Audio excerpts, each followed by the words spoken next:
Hello, hello, hello. Hello. Thank you all for coming. We'll begin. I'm Michael Strain, an economist here at the American Enterprise Institute. Thanks to all of you for taking time out of your day to join us. Thanks to everyone who will be watching us on the live stream. And thanks to everyone who will be watching the video at a later date. We really appreciate your interest. Today's conference is on the federal statistical system in a big data world. This is an extremely important topic because accurate and timely social and economic statistics are extremely important. We have the former head of the Census Bureau here, so I'll illustrate that by discussing the American Community Survey. In fiscal year 2008, according to a report, 184 federal agencies used the ACS to determine the distribution of $416 billion, nearly one-third of all federal assistance, much of it used to aid low-income households and to support highway infrastructure. In addition, the ACS guided $389 billion of grants, or over two-thirds of all federal grant funding. State governments use ACS data to make funding decisions about roads, highways, schools, hospitals, and other important works. Businesses and nonprofits rely heavily on the ACS. Target Corporation uses the neighborhood-level data on relationships within a household, household size, and household location to determine what to sell in their stores. We also have the head of the Bureau of Labor Statistics here. So I'll touch on the monthly employment report, which tells how many new jobs were created, how many workers are unemployed, what share of the population is participating in the workforce, and whether wage growth is accelerating. The BLS also produces the Consumer Price Index, which captures changes in the price of goods and services faced by households. The Fed couldn't do its job without information on the state of prices and the state of the labor market, and that information is provided in large part by the BLS. Markets and businesses need to know the state of the economy in order to make critical decisions. Indeed, it is difficult to overstate the importance of accurate and timely social and economic statistics to the ability of government and private businesses to function. In recent years, two developments in the world of data have been noteworthy. The first is attempts by some on the right, including some elected members of Congress, to attack the federal statistical system. These attacks and attempts to eliminate vital data products are deeply misguided and would come at the detriment to American businesses and to public policy. A second important development is the rise of big data, which is what we will talk about today. For decades, economists have thought of timely and accurate social and economic statistics as a quintessential public good. Simply put, if the government didn't provide the statistics, then there wouldn't be enough of them. But changes in technology may be changing this, and this is what we will explore today. Will big data be able to replace the federal statistical system? Or are there essential functions that big data will never be able to take on? How should the federal statistical system evolve given the reality of big data? How can the two complement each other? How can the government use big data to advance its own statistical mission? And how can big data use the government to advance its own corporate interests? To discuss, we have a panel of the world's leading experts, and they truly are the world's leading experts. Everybody in the room has the bio sheet, but to the people who are watching the live stream and who will watch the video later on, let me just provide some brief introductions. Matthew Sigelman is CEO of Burning Glass. He previously served as CEO of M4 Financial, a developer of real-time financial analytics technologies, and with Capital One, Mesa Air Group, and McKinsey. Alberto Cavallo is the Cecil and Ida Green Associate Professor of Applied Economics at MIT and a faculty research fellow at NBER. He co-founded MIT's Billion Prices Project. He is also a co-founder of PriceStats, the leading global provider of inflation statistics, and Dinero Mail, the first online payments company in Latin America. Erica Grosjean is the commissioner of the Bureau of Labor Statistics. Before joining the BLS, she was a vice president in the Research and Statistics Group at the Federal Reserve Bank of New York. Robert Groves is the provost of Georgetown University, former director of the U.S. Census Bureau, and former director of the Survey Research Center at the University of Michigan. And so with that, I'd like to thank you again for coming, and I'll turn it over to my colleague, Stan Voiger. Thank you, Mike. I'm not going to do anything. I'm just sitting here to moderate. So let's turn to our first speaker, Robert Groves. Please do go ahead. And my apologies in advance for the quality of our microphones. That button. Great. Great to be here today. Since I'm first, I guess some definitional material might be useful. So I think all four of us share this disdain for the term big data. That's the only thing that unites us, perhaps. But when I'm talking, I'll talk about a variety of sources. I tend to use the word high-dimensional data, but that doesn't work either, that are new to the social and economic sciences. They mainly arise from processes that were not designed to measure exactly the phenomenon we're interested in as social scientists. And I want to present that problem as a problem. If you can remember only three things, these are the three things I want to note: that a lot of the federal statistical system relies on a device, the sample survey, that was developed in the 1940s. It's a well-honed paradigm of inference to large populations.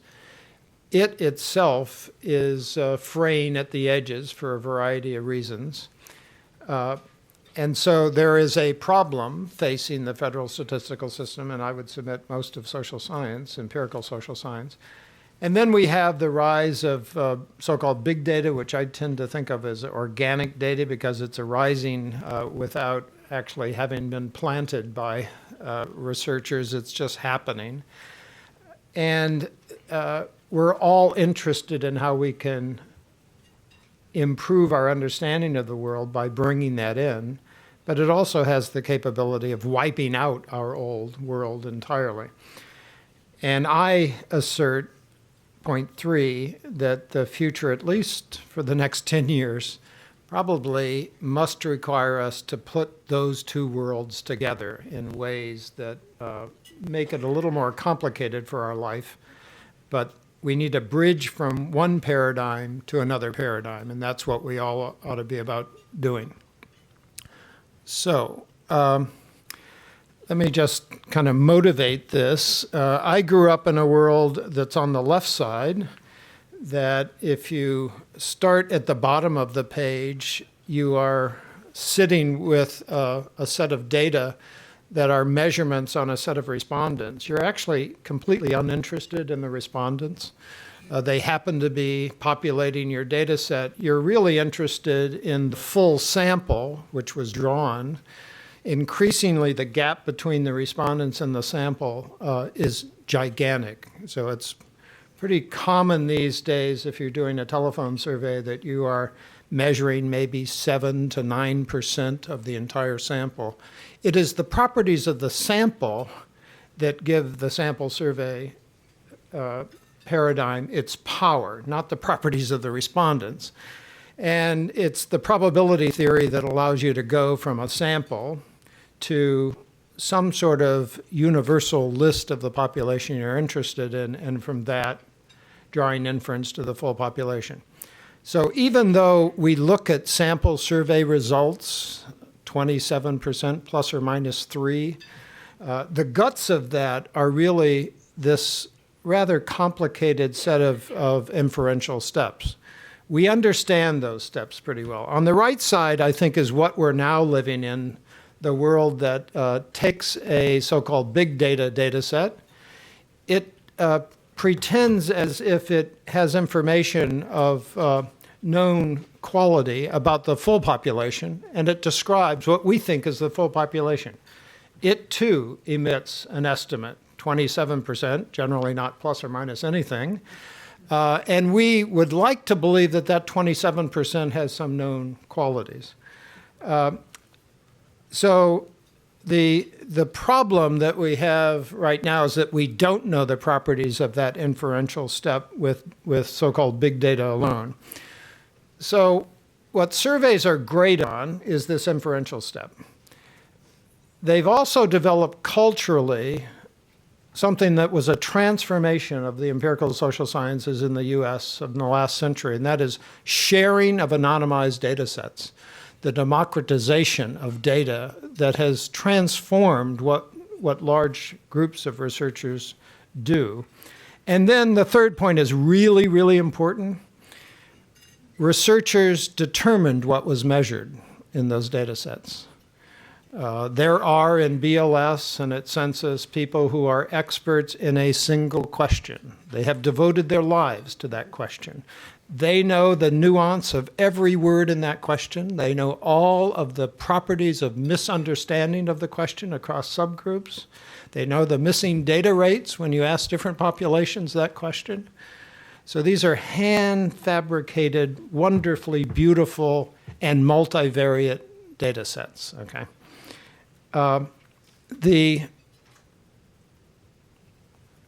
What we have now is an interesting change in our entire world, and that is data are coming out of every emitting point you could imagine. Data are being produced all the time, everywhere, generally to facilitate the running of some process.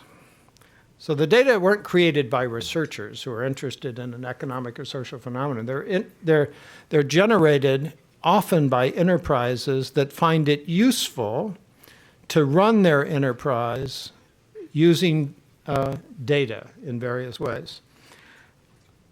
I want to contrast then that new world that I'm labeled organic data with this design survey world. So the examples we've all seen, just to make sure I'm communicating, it's everything we think about these days.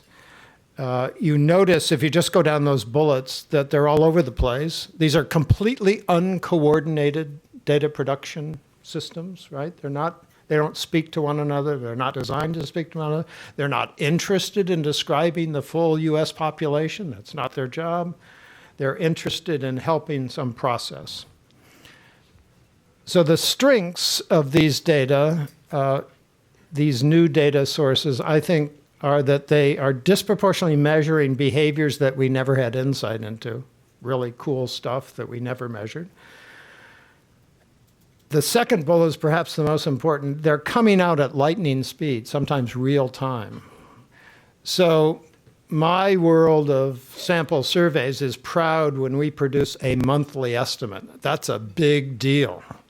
Well, these are coming out second by second, and you could actually, if you understood the measurement properties of the system, you could produce statistics second by second.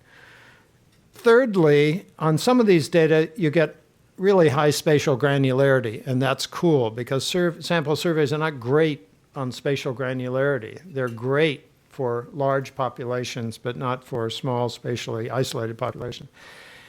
And then these new data sets, for a variety of reasons, have facilitated the network as a conceptual measurement device. So networks are real hot right now because for the first time we have network data. Networks were interesting for a lot of years, but we didn't have the right data. So I'm in sync. Their weaknesses are obvious. There's no mandate for these processes to measure everybody, and they don't.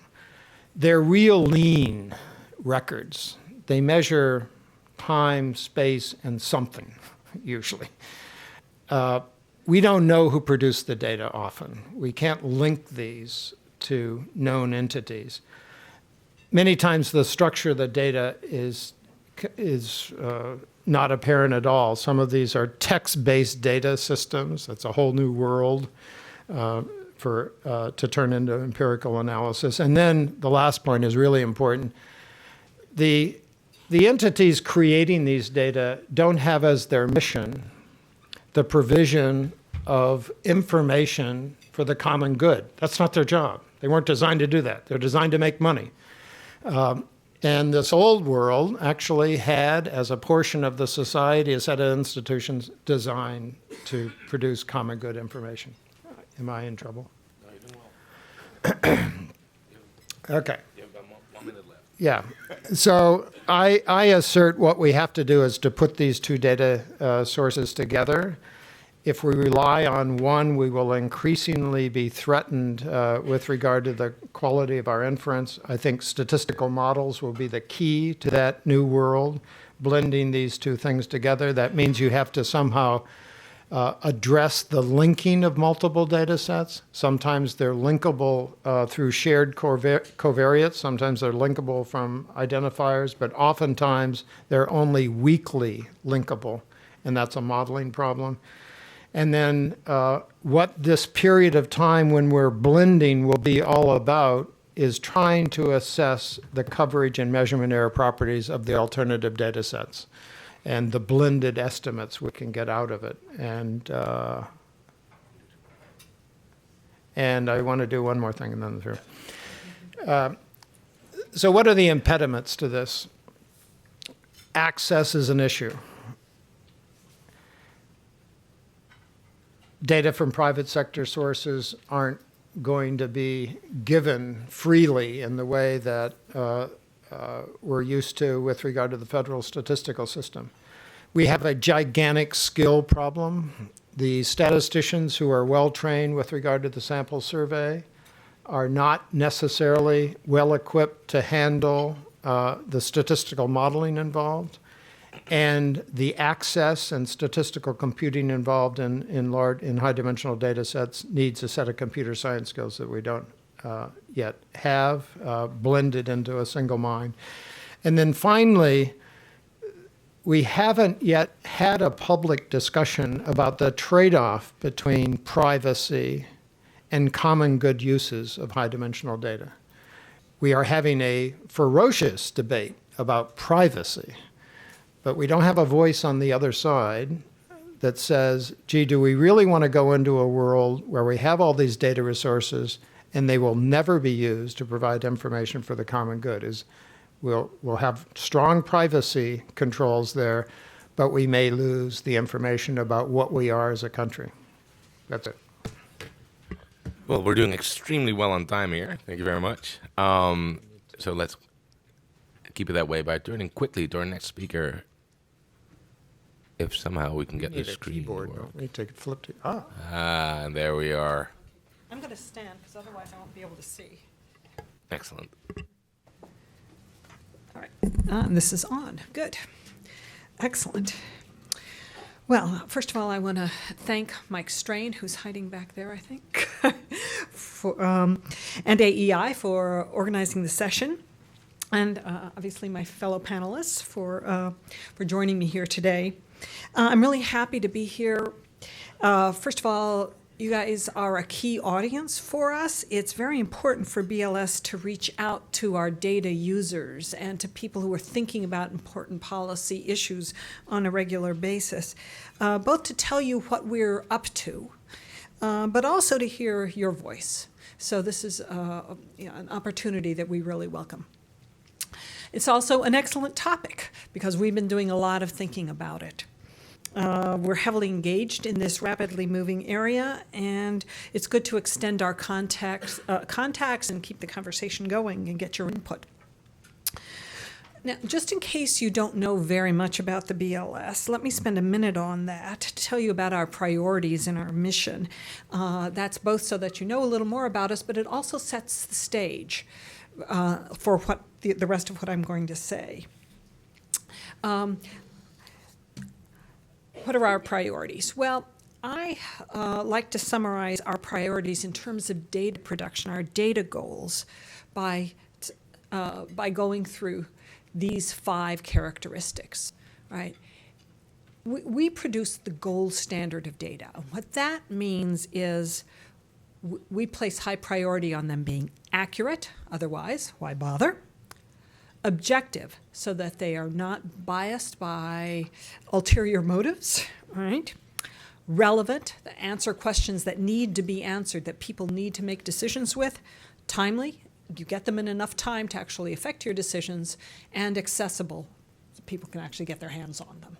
And if you put them together, they spell out aorta, which is the largest artery in the body, we're pumping the needed information into the economic brain to make those decisions. Okay?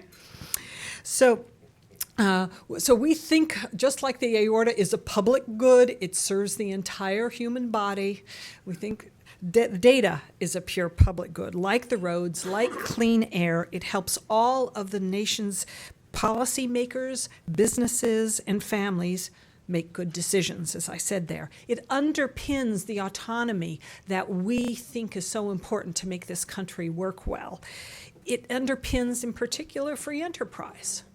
All right, because how can companies make good decisions for their shareholders? By having good data. Right? The same with families, the same with policymakers, because if they don't have good information, they make what is technically known as lousy decisions. Right? All right. So then our job at the BLS is to get the best that we can for our share of the nation's data dollar. We produce a lot of really key information. To give you one example, the CPI, a consumer price index that Mike mentioned is one of the products at the BLS. Obviously, it's very important for monetary policy, but it's also important for Social Security payments. If we're off by 0.1% in measuring the CPI, the federal government will over or underpay Social Security benefits by $1 billion. Okay, so we take this seriously. We think it's important, right? It's very important that we be accurate. And CPI is not just used for that. It's used in a lot of private contracts, say labor management contracts, but also between companies. Our producer price index is the same way. Again, people are able to make long-term contracts and not have to renegotiate every 3 months or every year or every few years because they can say, okay, we're going to agree on how prices will change compared to the CPI or PPI or something like that. So the bottom line is that we feel, we have this important public job to perform. And the question is, how does big data fit into these priorities? So some observers have asked if big data efforts are going to put government statistical agencies out of business. Right? And that's a reasonable question. But I would say that this conclusion is way too simplistic. So I want to cover 3 things. First of all, I want to compare government and private products. Then talk about how BLS is using big data within the BLS, and then generalize to the future. And you'll see a lot of common themes with what Bob talked about. I'm going to talk about it on a very practical level, what we're doing at the BLS. So let me start the comparison between government and big data with a specific example, which is actually represented by Alberto here, right? And then I'm going to move on to something more general. So let me start with the Billion Prices Project, or CPI. Right? And you're going to learn a lot more about this from Alberto, and he'll probably, he's welcome to correct me if I get some of this wrong. But the thing about the Billion Prices Project, for those of you who don't know it, is that these data are extremely timely. We're talking about daily measures of inflation rates, right? And they're based on huge amounts of input data that are gathered off of the web. Right? So there's a lot of, and this meets the needs of some important key data users, particularly investors who need to know this for various countries and are watching things very carefully, but also for companies that are engaged in international trade.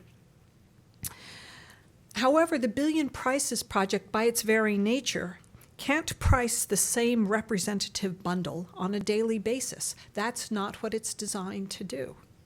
Right? So they use the sampling weights from our consumer expenditure survey, which is part of our consumer price index program,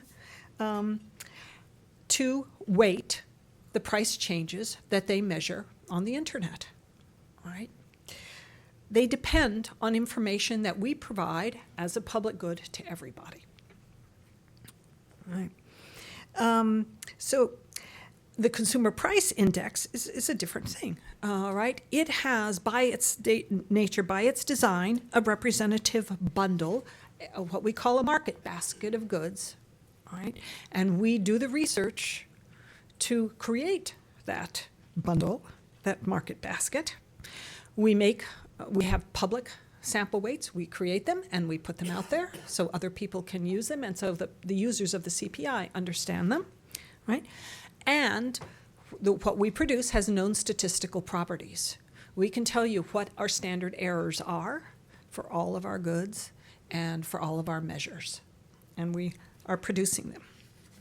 Okay, so these features illustrate some of the key differences between government statistics and private data. So let's talk about, so is it billion prices or CPI? No, it's billion prices and CPI. Billion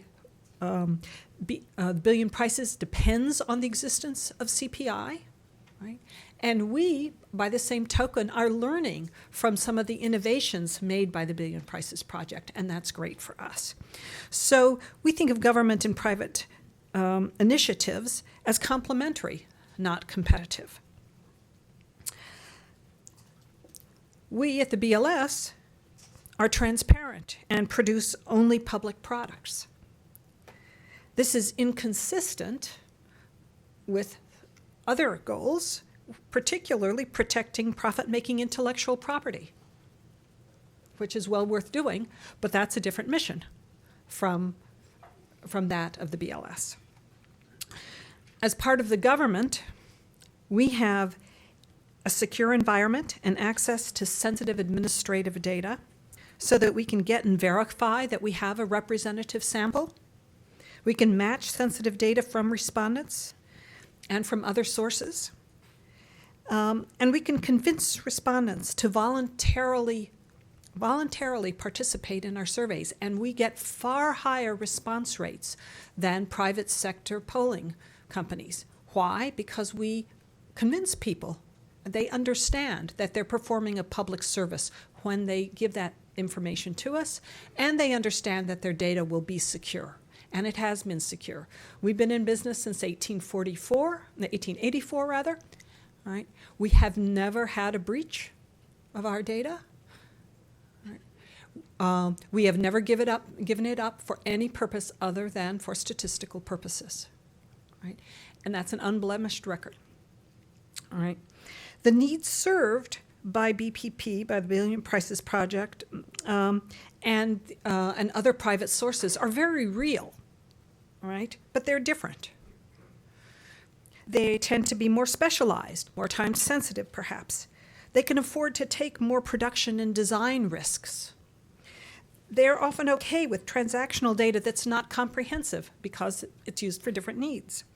And they can rely on government statistics to verify their validity and to compensate for incompleteness when they run into it. Right? Thus, this is the basis by which I say we're talking about complements, not substitutes. And indeed, the way that we are complementary with each other is very clear in the sort of activities that the BLS is undergoing. Already undertakes. We already use big data.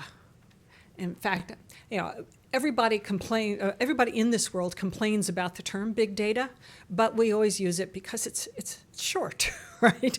And it's evocative, right? So I'm going to continue to use it in that way. And in many ways, we in the statistical agencies are the original big data people, all right? I'll give you an example. We've been using it since long before it had a name, right? And our uses are growing, especially as we learn from all the latecomers. Let me talk about the Quarterly Census of Employment and Wages, the QCEW. This is created from transactional data from states' unemployment insurance records for companies. All right? So it is a census of all of the employers who pay unemployment insurance in the country on a quarterly basis. We use it as a sampling frame for all of our establishment surveys virtually all of them. right? We use it to impute non-response, a non-response bias and find out about non-response bias. We use it to study firm dynamics. We use it for matching. Just recently, we've matched it with publicly available IRS data, so now you can look at profit and non-profit establishments in geographic areas, compare their employment, their dynamics, et cetera. As an example, we've also recently merged this with information on hurricane flood zones. Right. So give you some other ideas how we're using big data. 2 minutes, okay. CPI, we're web scraping characteristics for our hedonics. PPI, we're using bid-ask prices for securities indexes. And in our survey of occupational illnesses and injuries, we're using machine learning to auto-code text describing occupations and illnesses and injuries. So all of these things are real benefits to us from the big data world. And what are we trying to do? Two simple things: enhance efficiency and enhance our products, but not to change our mission, right? And what that means is we need to balance opportunity with risks. And the risks come in at least 3 buckets: quality, access, and legal questions and constraints.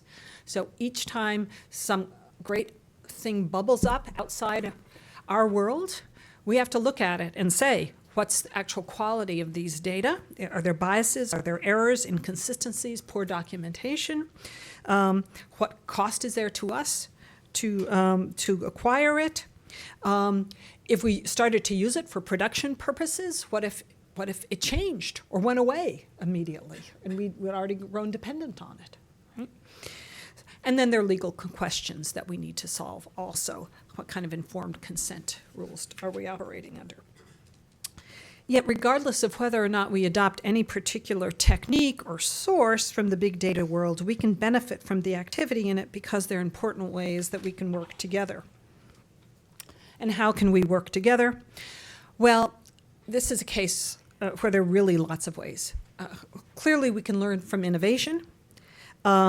We can also benefit from the support from this world, speaking up for government statistics, making it clear that, the interdependencies that arise, and testifying, of course, to the reliability and the validity of our data. You can also, very important, make sure that you and the companies that you deal with participate in our surveys. We get extremely high response rates, but they're never high enough for us, right? And so promoting participation is a key thing, a very important thing to do, right? And obviously staying in touch. There are lots of ways for you to stay in touch with us. Coming to this meeting is one, but also follow us on Twitter. If you want to talk to any of our experts at any time, we have our customer service guide up on the web. You can call our experts directly. No one will get in your way. We have 28,000 people on our Twitter account already, so you'll be joining a crowd. Each business day, we put out the Economics Daily, short snippets, key factoids and fun things. You might enjoy those. I've got a blog. Come read my blog. It's got all sorts of cool stuff on it. We have spotlights on statistics. Okay, this is our website. You should definitely go to our website. So finally, bottom line, government statistics, I would say, are headlined, not sidelined, by big data. That we need to work together. The need for our agencies is actually greater in this new world, and that has to be made clear as experts, organizers, facilitators, producing the gold standard. And what's also greater is the need for conversations like this between us. Thank you.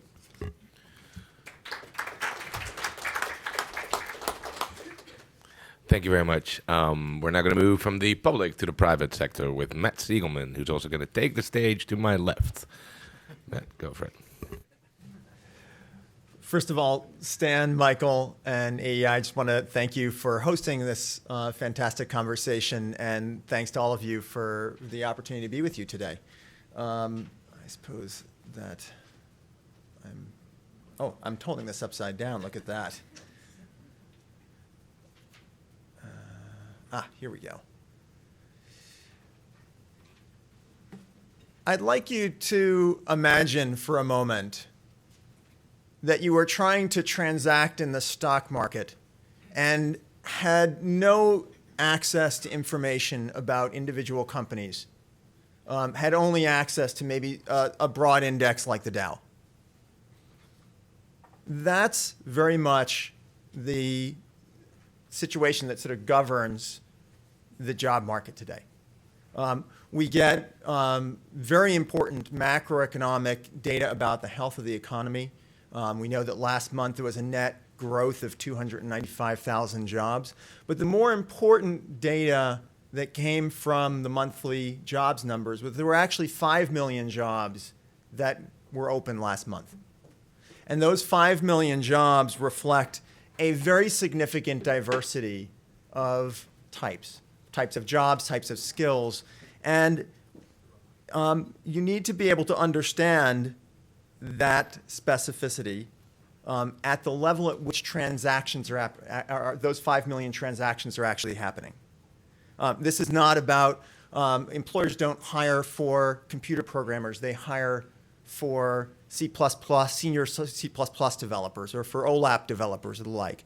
Those are the levels at which transactions actually happen. And without that level of understanding of where those transactions are happening, you wind up with some significant disjoints. We know that the significant majority of Americans spend the significant majority of their lives as participants in the job market, but without the data that they need at the level at which they need it in order to necessarily make really good decisions about how to invest in their careers. We know as well that the biggest inputs to the American economy and to American industry are human inputs, labor and the intellectual capital that comes along with it. And so it's not surprising then we hear a lot of discussion around skills gaps. Now, when you think about it, a skills gap is really an information gap because supply can't meet demand if supply doesn't know where demand is.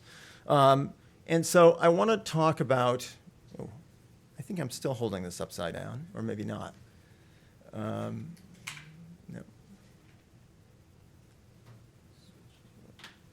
think it just responds randomly. Okay.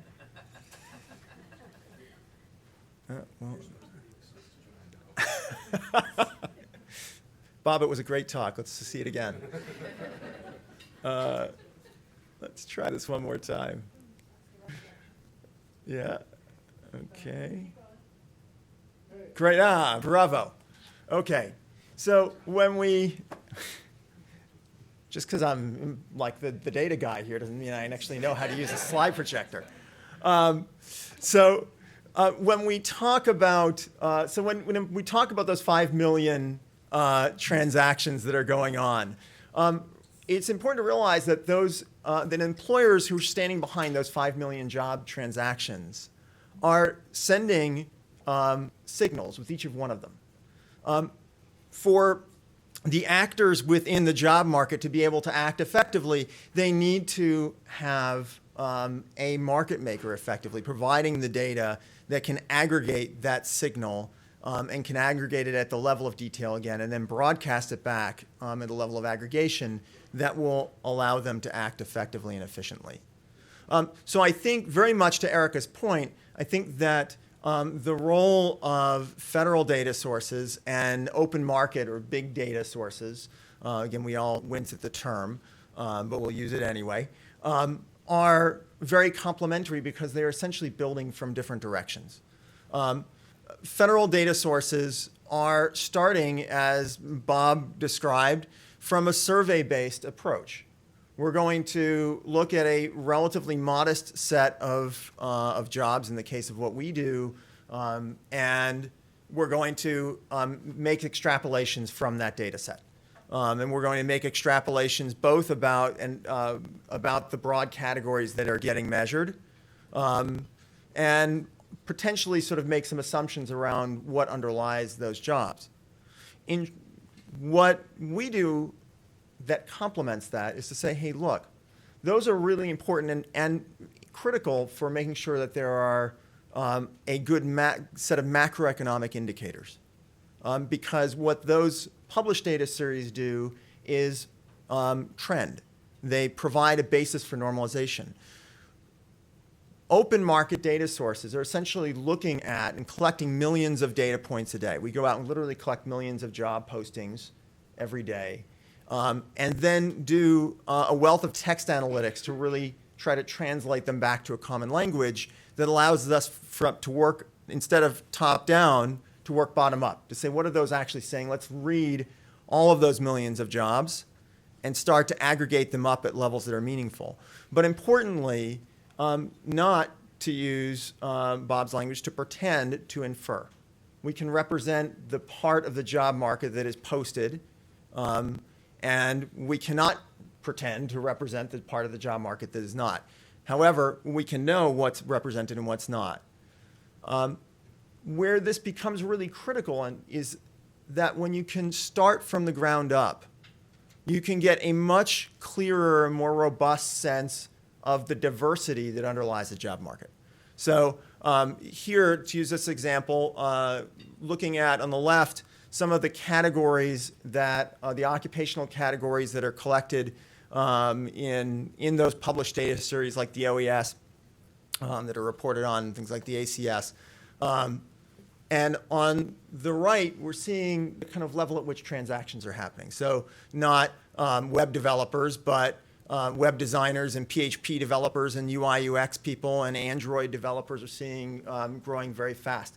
That's the level at which employers are trying to fill their jobs and at which job seekers need to be able to represent themselves. Similarly, a much clearer lens on geographic diversity in jobs. Here's a comparison of marketing manager jobs in the two biggest markets for marketing manager jobs, Chicago and San Jose. In Chicago, you see, if you look at the actual skills employers ask for in those jobs, on the left in Chicago, those are brand marketing jobs.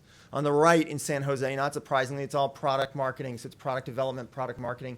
Those are different sets of skills. You would want to learn and train in those different sets of skills depending on where you live. It's also about capturing a more diverse view and a more rapidly changing view on the language of the job market. Precisely because published data series provide really critical macroeconomic context for the market, we have to make very deliberate decisions about the categories that we can represent. At the same time, in the world of big data, we can look at how jobs are representing themselves in real time. So, for example, mobile app developers, web developers themselves, by the way, were recognized only in 2010 within the federal ONET scheme, a little while after the internet and web development became big. We're already seeing, again, you would want to distribute that out. You're seeing mobile app developers, which is a subset of those, and that's a language that wasn't even used a few years ago. Similarly, huge growth in things like people referring to behavioral analysts. This is people working with people on the autism spectrum, something that just wasn't there before. So let me just point to a few ways in which this becomes critical. This also, by the way, allows us to track new sets of things that we weren't tracking before. This is an example of how long it takes for jobs to fill. And to be able to look at that broken out by types of jobs, types of skills. This is an analysis that Jonathan Rothwell at the Brookings did using our data set, looking at various STEM skills and recognizing that some of them represent real pain points for employers. The ones at the top here are taking 75, 80 days to fill. That's a significant problem for an employer if it's going to get somebody who has Hives knowledge or Pig or LambStack takes that kind of time frame to acquire. And in fact, just on that note, you'll see here that you can actually contrast how much demand there is at a very specific level with how much growth there is in various kinds of skills. And then on the right, how hard those jobs are to fill, how long are they taking, and there's a number of other metrics you can use around that as well. And if you're thinking about, if you're a student or if you're a higher education institution and you're training people to meet the needs of the market, you'd want to look at all three of those. Demand is really important. It's also important to know what are the things that are really starting to emerge. And it's also important to know that, hey, there's things that are going to be hard to fill that I can differentiate myself on. Let me give you a little bit of a case here of how this is providing a lens into the job market that hasn't existed before. Here, looking at skill gaps in the market. And we hear a lot of debate about whether they exist. Spoiler alert, we think they do. This is an example of what's called health informatics jobs. This is sort of electronic health records jobs. And they're important because you'll see on the right that a good number of these jobs are open to people without a college degree, to the 2/3 of Americans who don't have a college degree. Interestingly, these jobs are, in a lot of cases, really hard to fill. And so we looked at that and take a lot longer than national averages and the like. We look at what's going on there, and you see a couple of phenomena which you can only see if you can actually look at the individual jobs. First of all, if you look at the skills that they call for, they often call for these sort of hybrid sets of skills that don't tend to train together. In this case, clinical application developers who are being asked to have clinical skills and to have IT skills. We don't tend to train those together, so you're going to see a skill gap there. It's not surprising. Similarly, let me give you the example of medical coders. A recent Accenture survey found that of healthcare providing companies found that this is their second hardest to fill job. And what you'll see here is that it's a very perplexing thing because on the one hand, there were 45,000 of these jobs last year, and there were 35,000 graduates of medical coding academies. It should be a glutted market. But what you look at, when you look at those 45,000 jobs, they almost all universally call for one of two certifications. Only 20,000 of those 35,000 graduates last year got one of those certifications. There is a signal problem that the information about, the very specific information about what those jobs require isn't making it through. And as a result, people are being impeded from being effective actors. The world, an example around credentials, behaves in a lot of ways very similarly. I'll talk about biotech, middle-skill biotech jobs, which is a surprise to me. I wouldn't have thought there were middle-skill biotech jobs. There were 26,000 jobs last year in occupations that don't necessarily require a college degree, except in biotech, they more often than not do. So we said, well, why is that the case? Why is it that an inspector in a biotech plant is, half of them require a college degree versus 33% in other similar contexts? And when you look at the skills, you see that actually the skills, when they're asking for a bachelor's degree, most of the skills they're asking for are not bachelor's level skills. You're looking at things like equipment calibration or cleaning. You don't need to get a bachelor's in biology to learn those things. In fact, you're probably going to be more likely to be trained on them in a community college program, but they need people to have a life science frame. And so that provides very important feedback to institutions that says, hey, look, this is how you train people up for these jobs.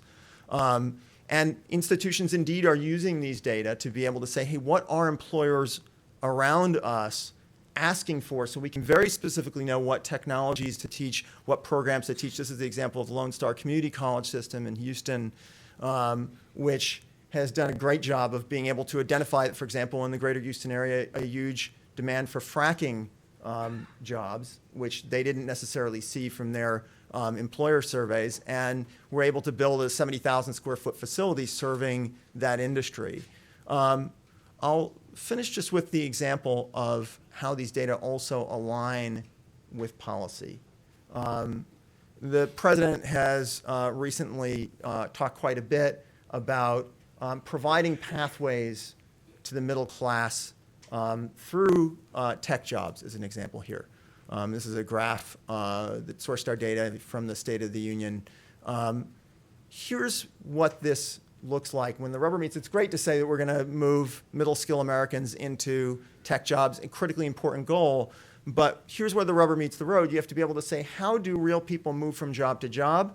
What is the skill overlap between these jobs? And therefore, what are the skills someone would need to acquire in order to progress? Because then we can create programs that are really titrated to be able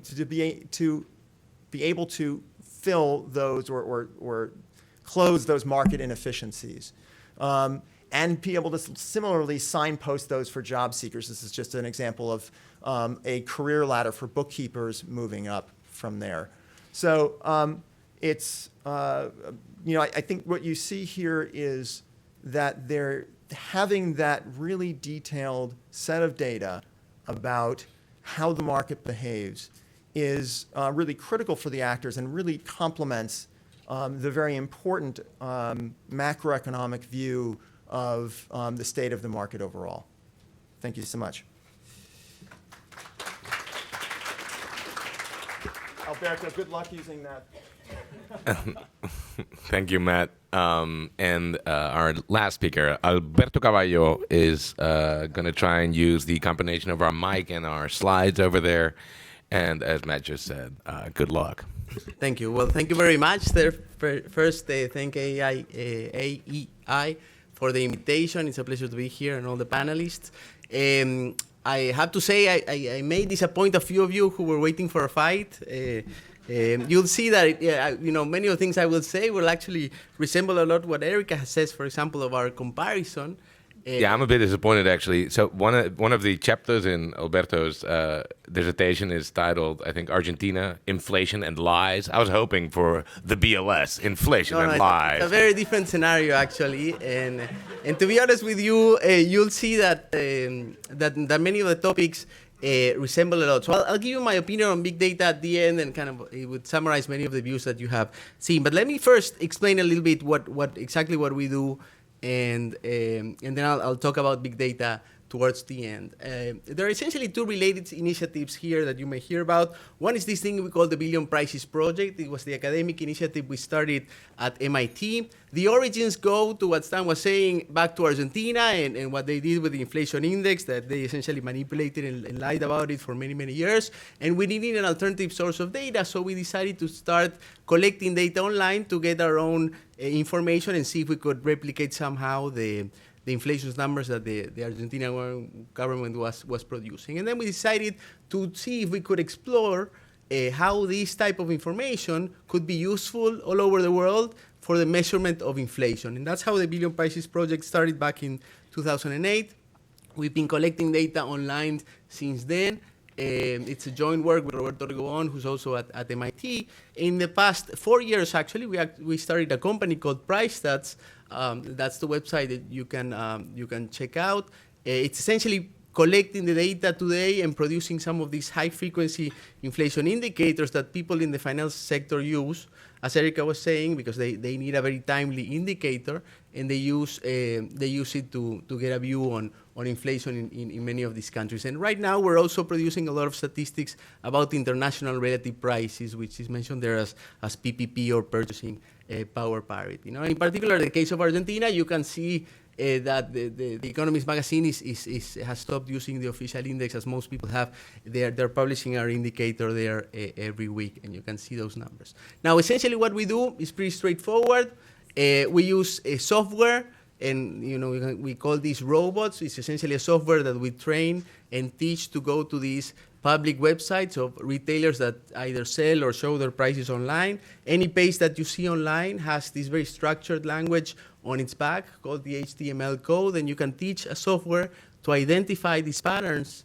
And as long as the look and feel of the page doesn't change, you can set it to run every day, and it will start collecting this massive amount of information for every single good that these retailers sell, a lot of characteristics and prices. And with that, we can, over time, accumulate enough information to start producing economic indicators related mostly to prices.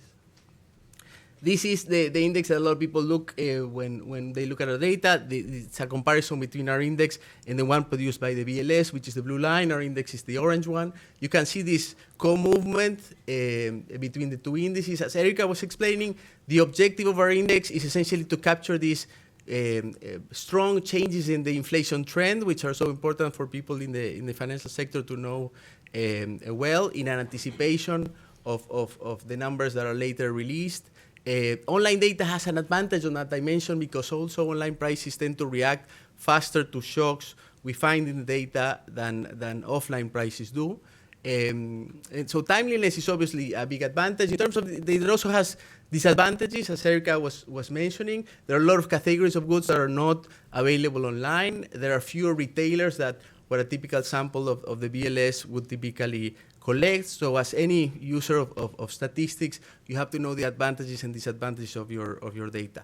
One of the nice advantages also of doing this, you can do this remotely in many countries. In most of the countries, we find a lot of resemblance to the official indices, except the case that I'm showing there, which is Argentina.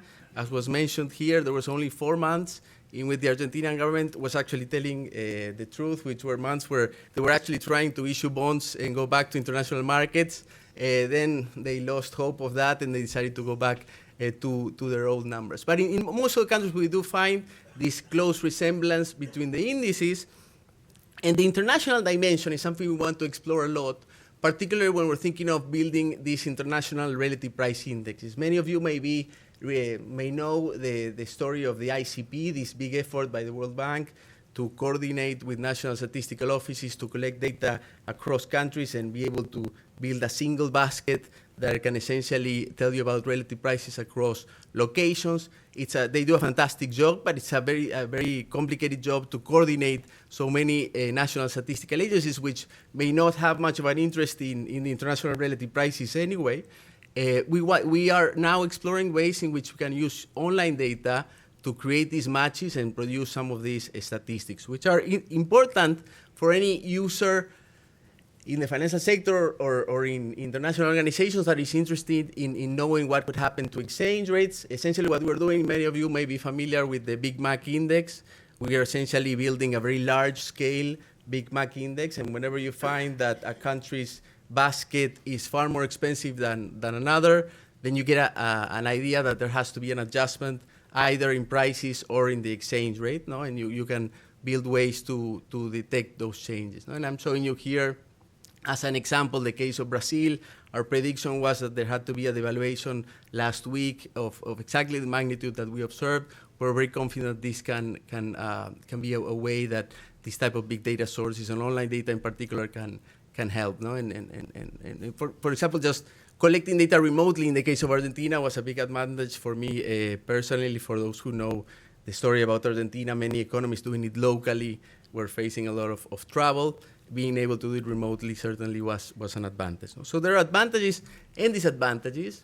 In terms of big data and opportunities, I agree completely with what Robert said about organic data. There's typically the view that there's these massive data sets that have been collected for other purposes. That's what people think mostly or initially thought about when they thought about big data. I agree completely that trying to use a data set that was collected for a completely different reason is extremely complicated because you essentially have to deal with all the potential biases that have to do with a data that was collected for other purposes, not with other techniques. Now, to me, the advantage of big data, and this is what I relate it to, is this tremendous new ability to improve the methods of data collection, which is what we're doing, for example, with collecting data online for prices. If you just don't change the statistical methods, but just think of where you collect the data, in this day and age, it doesn't probably make much sense to collect the prices of a big electronics retailers by going to the store when you can actually collect that information online. And that's a big opportunity, I think, an opportunity that needs to be explored, and that's essentially what we're trying to do here. There's also an important distinction between measurement and forecasting. There's a lot of the uses of big data these days for search data or social network data. It's actually about trying to predict a particular variable that you want to measure. We are, for example, not in the business about prediction. We're in the business of measurement with new data collection techniques. I think that's a big opportunity and something that national statistical offices also should embrace. No? And along that front, for measurement, I think there are essentially two areas that are important to distinguish. One is the ability to improve the data for the current statistics that are produced. Our example is essentially that. We're trying to use online data and see the potential advantages that it has to produce something that everybody uses quite extensively as inflation, or in the international dimension, PPP statistics. And there's obviously some ability to start measuring things that we cannot measure before, because we all are walking around with these sensors in our pockets, or we have new data sources like satellite images that could potentially allow us to measure things, and not predict, but measure things that we couldn't measure before. And I think that's something that needs to be explored greatly. In terms of whether companies like ours will replace the national statistical agencies, here I agree completely with Erica. I think there's a big opportunity for complements. It's different objectives and also different techniques and different abilities. I think there's a lot of potential for complementarities for private firms innovating in particular niches, and then slowly national statistical agencies deciding if some of those methodologies make sense or not to use in their methods. But that's where I think the greatest advantages and movements forwards of this big data discussion in statistics are going to come from. And as an academic, I'm an MIT, but also as someone who has an interest also in the development of these new techniques and statistics, I think that's where we should focus on, and not on the potential competition that there may be between institutions like this. I've been quite brief. I think I wanted to catch up a little bit on time, but thank you very much. I think you did. I think you did an excellent job, time-wise. Before I'm going to open it up to the room, I'd like to give our panelists the opportunity to respond to the comments of their fellow panelists, or to viciously attack them. So if one of you wants to use that opportunity, please do go ahead. Well, mostly I thank my fellow panelists for agreeing so much. I mean, it's kind of fun to be on a panel where there's so much agreement. Alberto raised one issue about collecting data in stores versus collecting it online. And this is something that we at BLS are thinking a lot about, because we still do a lot of in-store collection for the CPI, the Consumer Price Index.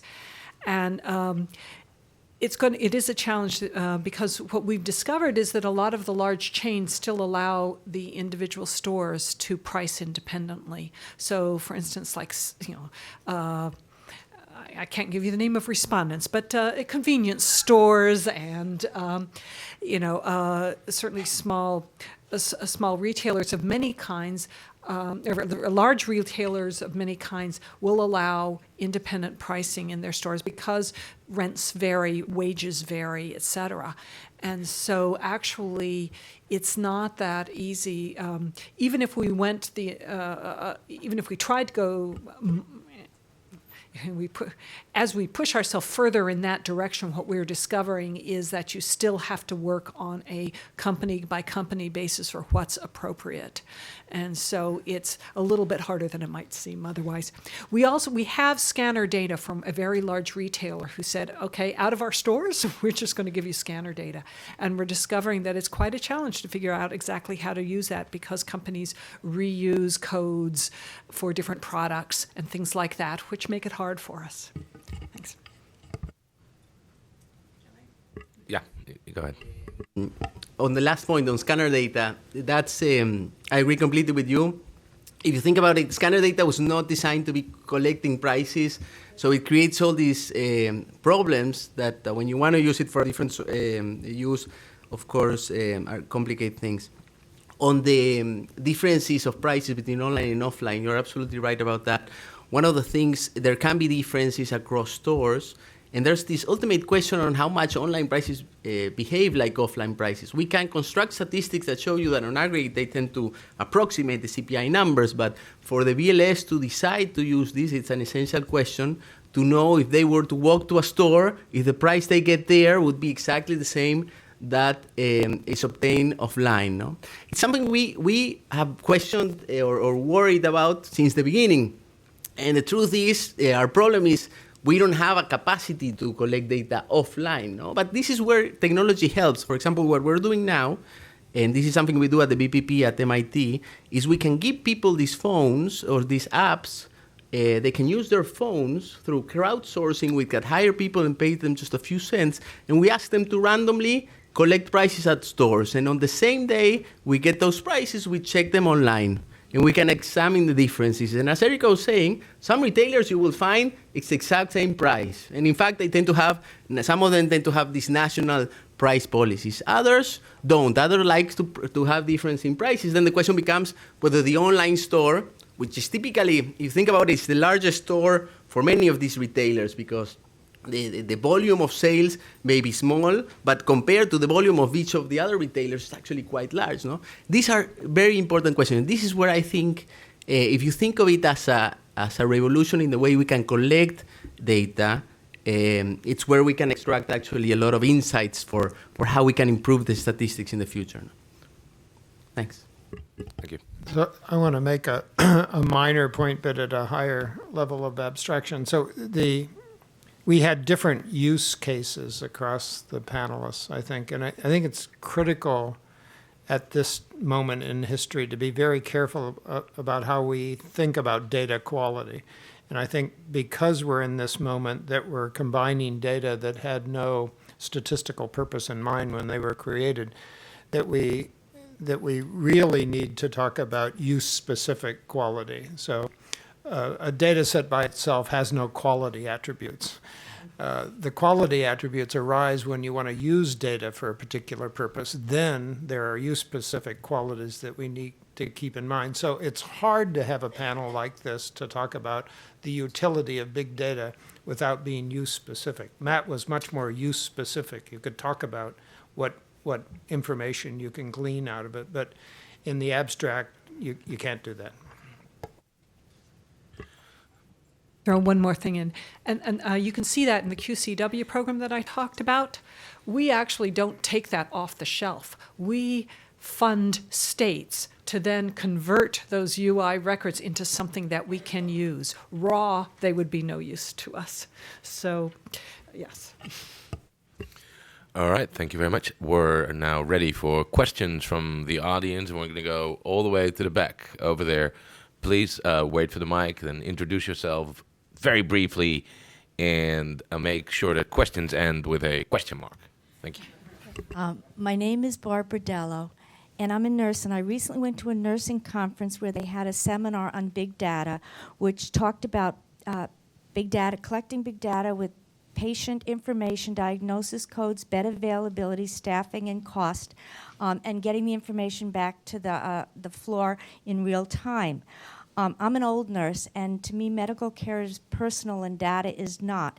My question is, will this lead to data-driven decisions and clinical care guidelines, or will we still be able to accommodate human needs and individually flexibility in care? I would contend that, to your point, there's the potential for both.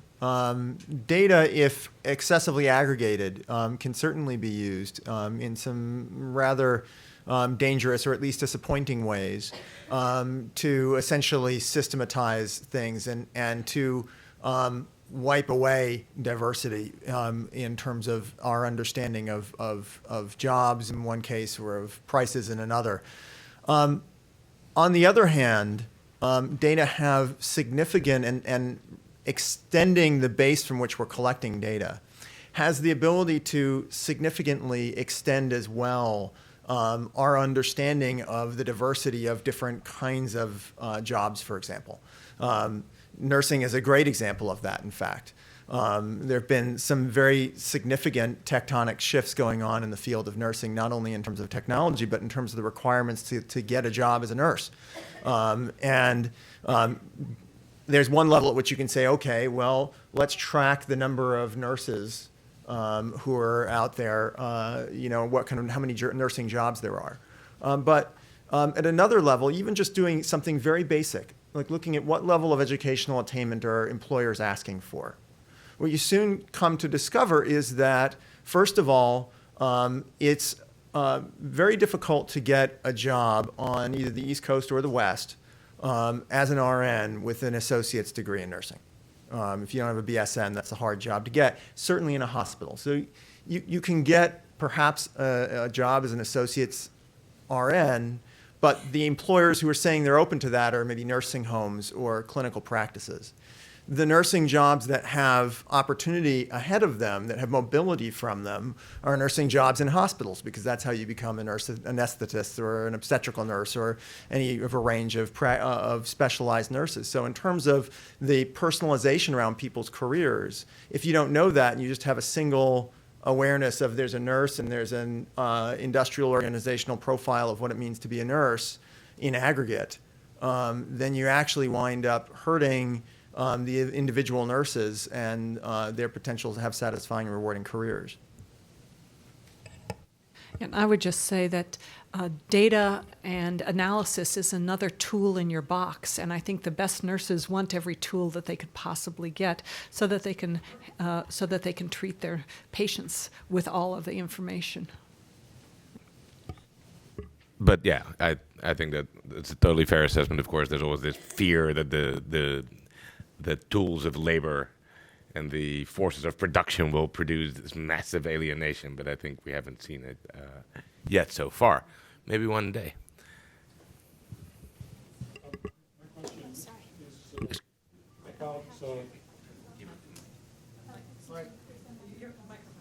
Microphone, sorry. Thank you. I'm George Cave from Summit Consulting, formerly of MDRC, and my question is about the big data that government agencies are collecting in a context of increasing reliance on performance indicators to reward or punish them.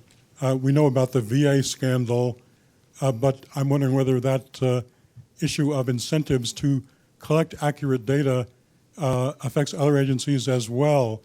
I mean, one principle that you might think of is that people will not continue to collect data that makes them look bad.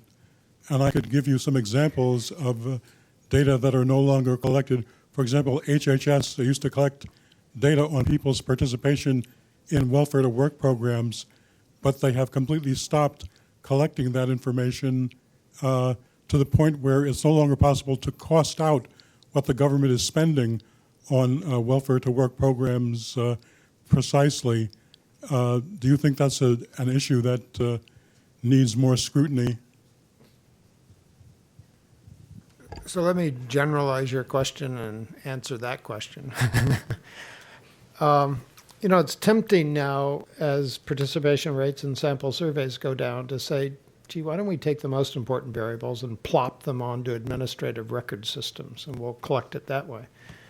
But that there's a pretty good history, and you've set the stage for that when you use administrative processes to collect auxiliary data not needed by the process, those data become the weakest data in the data set. And indeed, if the incentive structure for the reporter is such that it is favorable to misreport, and misreporting goes on. So there's one cool thing of the 20th century sample survey, and that is it was a confidential discussion. No harm could come to you as a respondent in honest reporting. It was delinked from any administrative processes. So we're in a little jam here on this issue as I see it.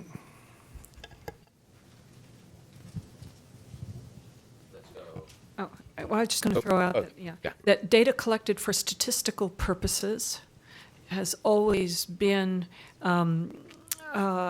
kept away from any kind of enforcement or programmatic purposes.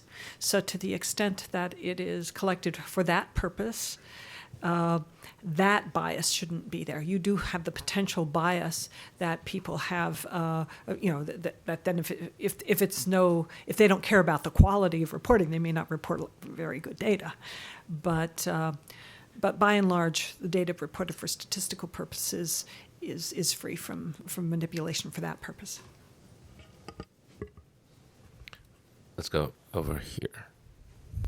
Ken Copeland, NORC. I think the technical challenges associated with working together between government and private, while not minimal, are achievable and addressable. I think a larger one is the competitive environment within the private industry.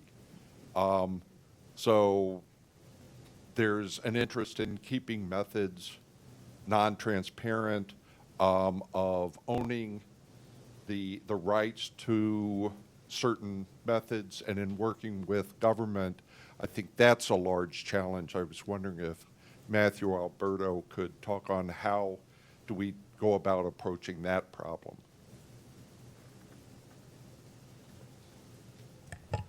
So you're absolutely correct that in order for open market data sources to be trustworthy, there needs to be good transparency in terms of what they represent, what they don't represent, and how they're collected.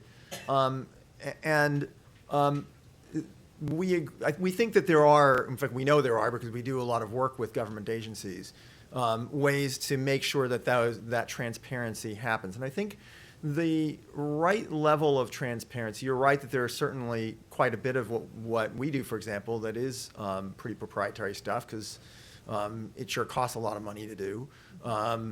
But one of the great points of complementarity, in fact, is that government data series provide a benchmarking point. We know what our data represent and what they don't represent. We know their scopes of jobs. For example, very casual employment, help wanted dishwasher, rural employment, things like that, and a host of others where we say, hey, those are known biases in our set. And you know how we know they're known biases in our set? Because we can look at things like OES and say, hey, that's a point.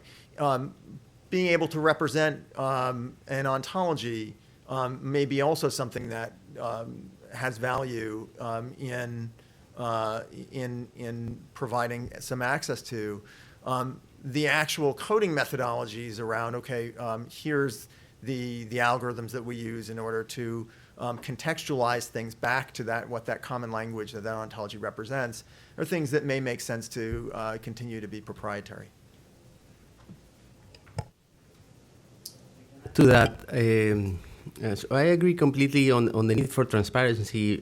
Even private producers of statistics won't get anyone to use their information if they're not transparent about their methods. No, you need to create trust, and obviously performance of some of these indicators, if you can use it, compare it to a benchmark, can provide some of that trust. But being transparent about the methods is essential, and we typically tend to be very clear on the steps we take. There are algorithms that you're absolutely right will typically tend to remain proprietary. Many of those, though, are things that we do in a special way for the particular objective we have. No? And when you think about incorporating some of those methodologies in statistics that the national statistical agencies are producing, I actually think they should probably be done quite different. No? So there's not necessarily down the road a need for national statistical offices to just copy what private companies are doing in terms of those algorithms. But to understand the main methods, obviously, is tremendously important, and we try to be very transparent, not only because we want, I as an academic also, I want to make sure some of these techniques are applied later on, but also because private firms need to be extremely transparent to be able to generate that trust.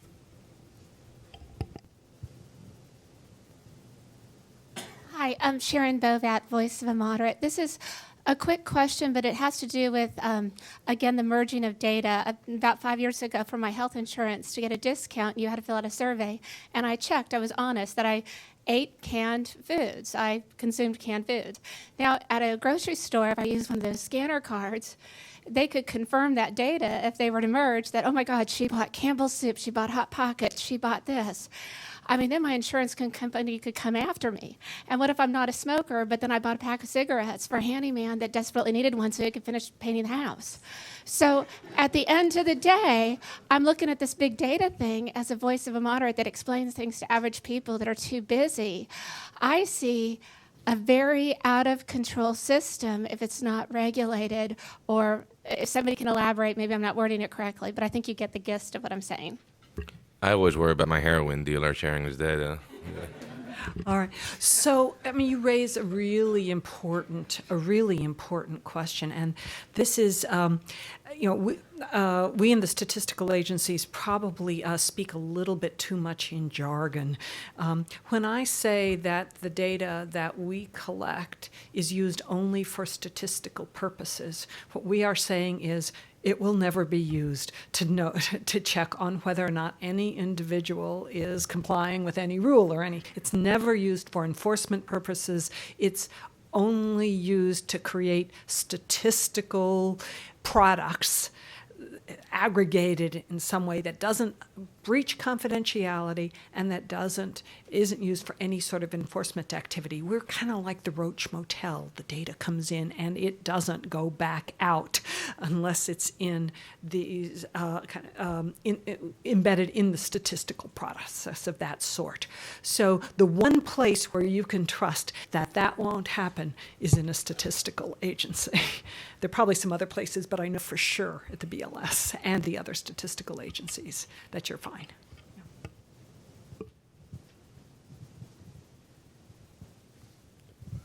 Tom Timberg, consultant. This is really directed primarily to the, well, I would say 1.5 governmental people here.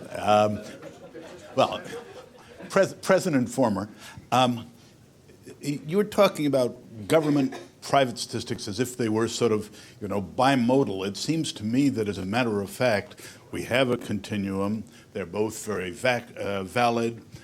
You read the statistical abstract, for example, of the U.S., you'd see all kinds of private sources, public sources, and there are a lot of government sources which are used for enforcement, and necessarily for enforcement and administrative purposes, and we all rely on them. And the reason that they are government sources is that they require some respect for confidentiality. The one that occurs to me immediately is all the figures about the banking system, which we have, and they come out of the comptroller and the various inspectors. Those are all collected for administrative purposes, and then, if you will, broadcast in suitably sanitized form.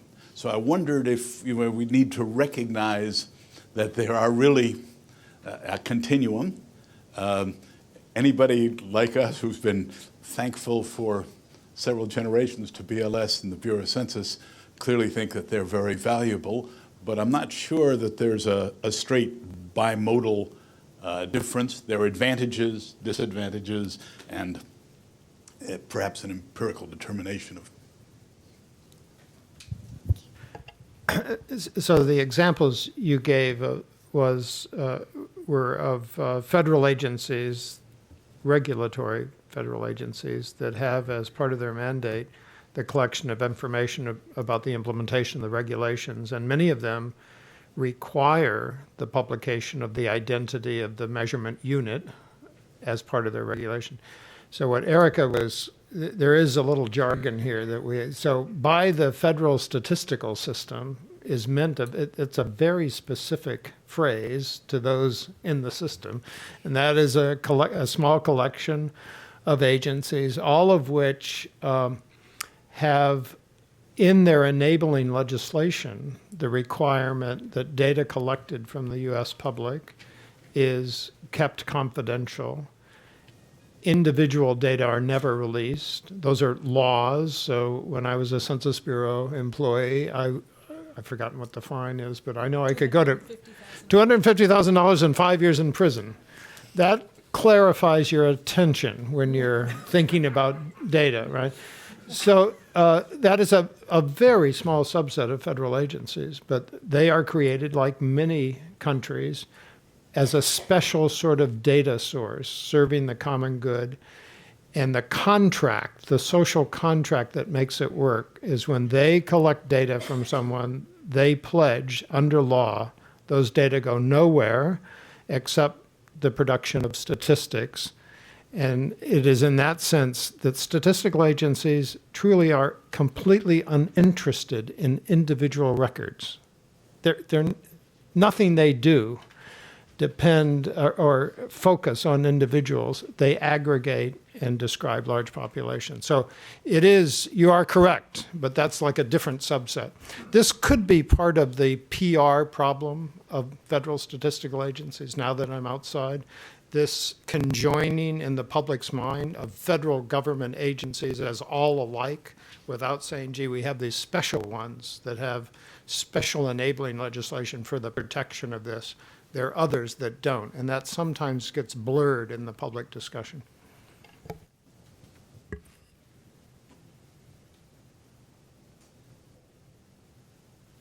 Thank you. Chris Howard, Callahan and Associates. I hypothesize that one of the reasons there isn't blood up here is that you all seem to share some optimism that these two approaches, and as different as they may be, can be merged, and out of that might be able to come a greater variety, hopefully more veracity, greater volume of insight. And if we haven't figured out exactly how to use that yet, that's coming. And that's great. I'm excited about that. I'm concerned about something that has been touched on a little bit all the way through, whether it is privacy, whether we've talked about different kinds of biases that slip into both sample formation, but also sets, data sets for big data. And I'm not sure how we go forward addressing this conundrum, but what comes to mind is that concerns about privacy increasingly create non-response bias in traditional samples and statistical analysis methodologies. But response bias, the optional choice to give up all kinds of privacy, as we carry around cell phones and we download apps that let people know where we are, what we're buying, what we're doing, who we're talking to, who we're seeing, what we're saying. And people opt into that because they get some immediate value out of that, and that goes into the data collection. So does that strike you as a conundrum, the non-response bias versus the response bias, the self-selection bias? And how do you, if it does, how do you see a way out of it? The quick answer would be two lenses are always better than one. And so, that's another advantage of these two approaches, is that you can look at it from one side, look at it the other side, and figure out how to square the circle. I'd like to abstract this a little bit beyond personal data because looking at individual transactions doesn't necessarily mean looking at personal data. I know in our case, we never aggregate, we never crawl for personal data, just not something that we do, that we would ever do. On the other hand, and I think this goes back to Bob's comment about saying that ultimately survey-based instruments are not, are not about individual transactions. And I think actually big data samples are in some ways built the exact opposite. We are very concerned with individual transactions, with being able to say that, okay, of those 5 million jobs that were open last month, how many of them could we observe? And what do they each individually say, and how do we aggregate them up? So if you're going to the marketplace where the transactions occur, whether that be going to retailer websites and finding out how much retailers are saying to the public, here's how much I will charge you for a good, whether it's going to where employers are posting their jobs and saying, hey, I've got this need, help me fill it. Either way, those are data which are public-facing data, and it's saying how can we actually collect as many of them as possible, know where we're not collecting, and be able to aggregate up in ways that are going to allow people to be effective actors in the economy. I have two answers to your comment. One is we have to be real careful on the big data side to misinterpret large numbers as translating in high percentages of the population, right? So a friend of mine is doing Facebook data, and he says, yeah, but I have billions of records, but there's 7 billion people in the world, right? So that's point one. The second point is, it's amazing, the public debate about privacy in contrast to our everyday behavior of downloading things and agreeing to terms that we don't even read and then we agree. So it just shows how easily, personally, we sell out for very minor but personal benefit. Yeah, immediate benefit. Surveys are at a disadvantage there, right? What is the personal benefit of spending 2.5 hours on the consumer expenditure survey in your house with a nice interviewer? Well, you might feel good about yourself because you helped contribute to a statistic, but it's not like downloading that app and playing the game that you can play every day of your life. So we're at a disadvantage. The personal benefit versus the societal benefit is, that contrast is our problem right now in more than just surveys, I believe.